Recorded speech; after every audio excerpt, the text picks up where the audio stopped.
So this is my buddy Evan. He's coming in from Texas. We grew up together and stuff like that. And we're here hunting at my old work. It's private. If you know where this is, please don't come here without asking permission and stuff like that. It's locked. It's not really meant for the public. So he's coming in. We're going to go do a little woodcock hunting. I got Doug here, who was with us last week. And Lincoln is a friend of Evan's, and Jeff is a friend of mine and Evan's. And, you know, we're just out here trying to do a little hunting. What do you think about the idea of going out? Are you pretty happy about this? Well, I mean, a nice private spot. No pressure from anybody else. You're the only one that's in here, and you know the spot. So yeah. I mean, everything's in our favor. Yeah, you're pretty excited. Yeah. We were here last week. You thought it was pretty good last week. And yeah, it was pretty good this time. Yeah. So the weather's going to be a little bit better today. Yeah, it's not quite as humid, and it's a little bit cooler. Yeah, so it should be a good time out there. Yeah, we had like 15 flushes the last time we came out here. Maybe more like 10. I don't know. It wasn't too good. Sometimes we have a lot of resident birds on this island, and we get like 30 flushes usually, but last time it might be a little overgrown. But we'll have some good luck out there. Yeah, if we don't, you know, no one's gonna lose their heads over it. So. Right? And Jeff is just coming along to watch, and I'm just basically working my dogs and stuff like that. So, all right, we're gonna get out there. I knew that I didn't particularly enjoy it, but I got used to it the second time. Well, going back is not as bad because I'm going to the. That woodcock's probably right in this thicket over here, the one that just flushed. So. Then he saw it on the trail. Well, there was 2 of them. Another one flushed. Watch out, there's one in there.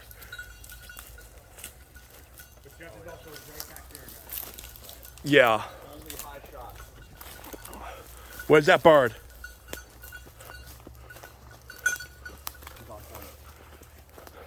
Jeff?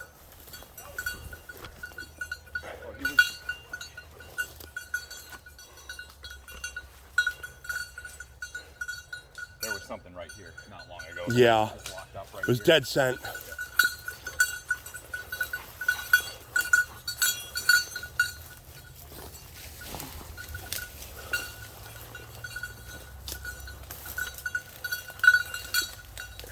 Yeah.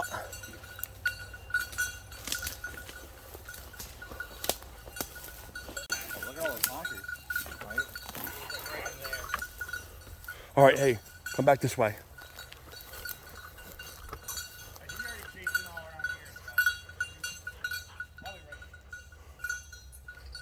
There. Oh, shoot him. You got him? I think he did. I think I saw feathers come off of it right over there. Good job, Jeff. All right, I have a spot marked, Dan. I'm going to walk right to it. All right, Forrest to point him, Dad. I saw feathers come off that bird. Or it was leaves. We spent about 10-15 minutes looking for this bird with the dog. We suspect it was a clean miss, actually.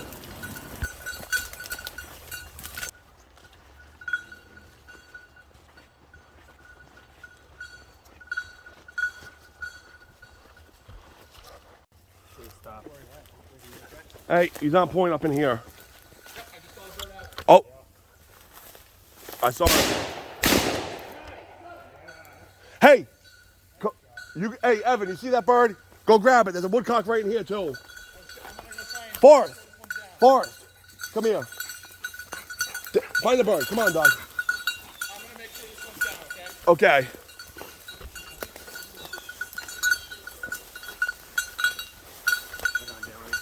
Yep, there's a woodcock right in there.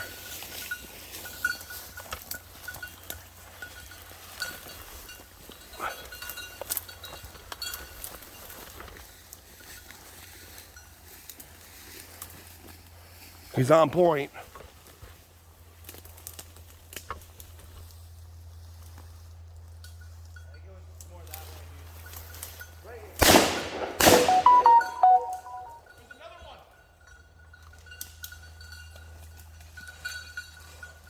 Have it.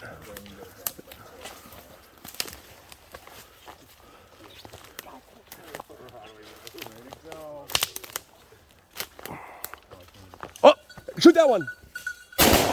Yeah, You got it. Well, why don't you pick up the dead one over here? Yeah. Where is it? Told you it was gonna happen. Oh, there it is. It's right here. Oh yeah, I couldn't see it. Here we go. Wow. While we're picking up one, we Nice. shoot another. All right. So I saw where that guy went. Yeah. Hopefully that one didn't get too hammered. I clipped it on the right side, and someone else really hammered it on the left side. Did I get it? Yeah. So it should be right. Fire, I found it too. It's right past this right here. It should be right over here. I saw it because I saw a shot hit this tree right here.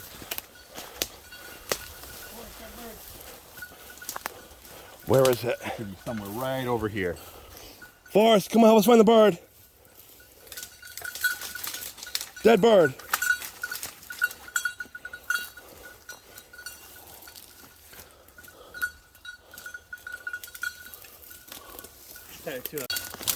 Yeah, grab it. Oh, she's still alive. Now, once you grab it by the neck and grab the body and pull apart. You want me to do it? I'm already doing it. Here. No, separate it. Pull hard. Come on, butthead. Get out of there. We're going over the bridge.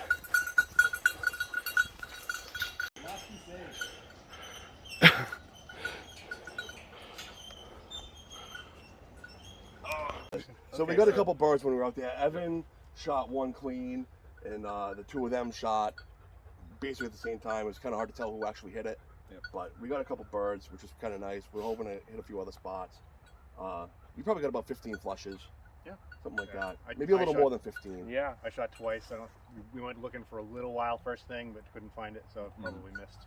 Yeah, we pretty much had a clean miss on that one. Yeah, I would But we think. spent about a half hour looking for it just to be absolutely true. sure. Yeah. We did the same Absolutely. thing on both of these birds and finally found them. I Yeah, mean, they not were a as little long as tough. searches, but still. Yeah. All right, so we're gonna move on to the next spot. Yeah. Yep. All right. I think this bridge will keep people out. Just by Win. Find the bird. We hit one more cover, which I didn't really get any good video of, and Doug got a grouse. Then we went back, made lunch, and that was pretty much the end of the day. Evan's over there cooking some venison he brought up from Texas. almost. I'm sitting out here, and Doug's gonna talk about his shotgun. So this was my grandfather's, or he was how I got to get my hands on it. It says here, Fabbrica d'Armi Lario Como, which is a armory in, I think, northern Italy. And I looked this up a long time ago after I inherited it. And it was made in 1898, or at least that's when the armory shut down, maybe. Pre-1900. My grandfather got this in Europe. He was in the 1st Infantry Division. And he did the whole tour, landed in North Africa and fought all the way over to Sicily and then up into Italy, and then went back to England and trained to do D-Day and landed at Omaha Beach in the 3rd wave. And at some point he was in France.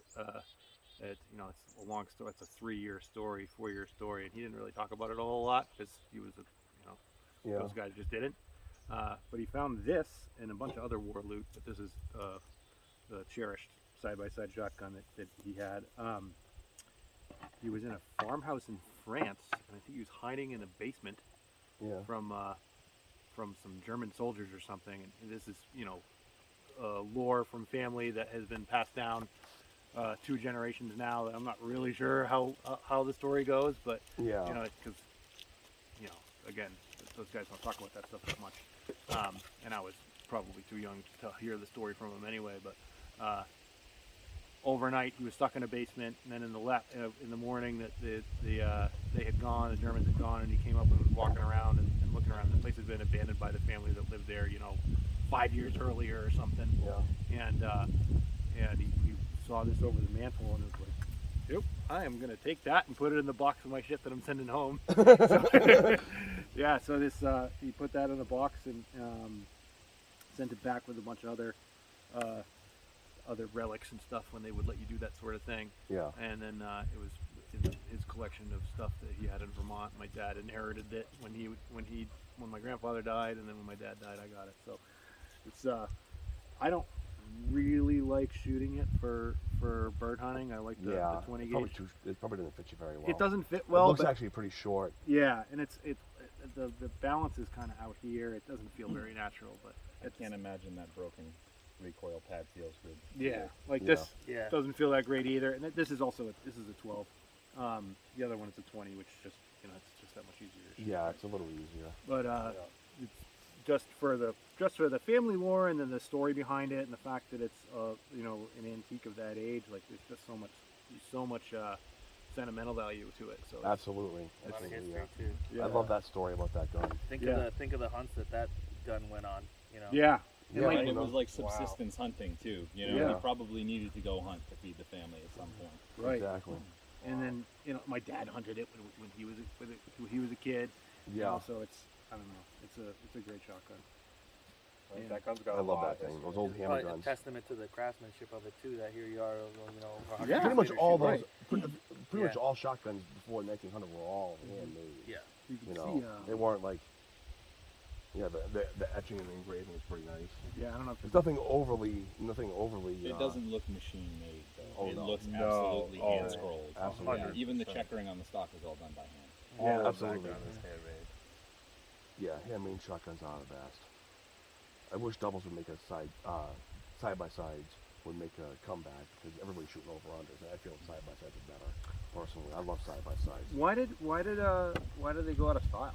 Well, what it is, from what I understand, it's you get a worse sight picture because you get too you get too distracted by the barrels on the side. Where when you have an over under, they're right on top of each other, and you get a better sight picture right off the bat. So it's easier for you to shoot. I don't know. I haven't measured that thing. Compare it to your 20 gauge. your 20 gauge, but it could be the exact same dimensions, and you just see that shotgun better. That's why you shoot that one better. Yeah. Yeah. This one is it's heavy in the front, so whenever I lift it up, I'm already behind the 8 ball. Yeah. That's part of it. The 20 gauge just falls into place right away. It feels more It natural. is a light gun. Yeah. It is a light gun. Does that Yeah. take modern cartridges or? It does. I don't know if it's supposed to. It It, does. it does. If it's manufactured, it's not a Damascus barrel. It's not a Damascus barrel, and you say it was probably 1898. They were using smokeless powder by then. Wow, Yeah, so that's it's awesome. not a problem. I don't think it's a And problem. it's We got shot the it. ejectors, and do those launch or no? They don't launch that hard. Yeah. You got to pick them out. But Yeah, they- that's it's not ideal, hard to- right? Yeah. Wow. It's pretty cool. This is such a better way to serve meat.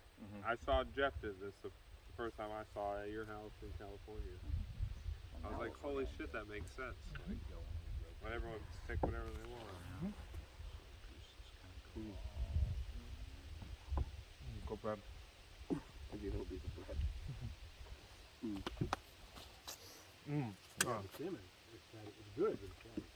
Should you eat the rind in this cheese? I Jeff? love, I cut.